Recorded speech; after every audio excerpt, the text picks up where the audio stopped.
सर्वोच्च अदालत टीकापुर घटना के दोषी रेशम चौधरी के जन्म कैद के सजाए होबाक उच्च अदालत के फैसला के सदर क देलकै छै। सर्वोच्च के न्यायाधीश द्वय डॉक्टर आनंद मोहन भट्टराय आ नकुल सुवेदी के इजलास में चौधरी के जन्म कैद के सजाए होबाक फैसला सदर केलकै छै।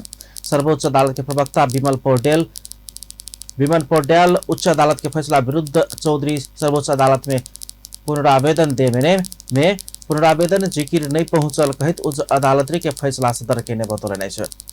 ओ दू गोटे प्रतिवादी सब सीताराम चौधरी आ गंगाराम चौधरी के मुदा आरोपित कसूर से सफाई पेबाक फैसला केने बतौलनि। ओ दोसर प्रतिवादी लक्ष्मण थारू चौधरी के हक में पहले के उच्च अदालत के आदेश अनुसार ल गेल कैद में किछ कम अर्थात 3 वर्ष के सजाय ठहरेबाक फैसला भेल बतौलनि छै। भने अर्का प्रतिवादी लक्ष्मण थारू चौधरी को हकमा पहिलाको उच्च अदालत दिपायलको आदेश अनुसार चाहिँ लागेको कैदमा केही कम अर्थात सुरु जिल्ला अदालतले गरेको 3 वर्षको सजाय नै ठहर हुने गरेर फैसला भएको छ भने अन्य प्रतिवादीहरूले अभियोग माग्दाबाट सफाई पाऊँ भनेर चाहिँ पुनरावेदन जिकिर लिनु भएको थियो। उहाँहरूको जिकिर पुग्न नसक्ने भनेको स्थिति चाहिँ छ।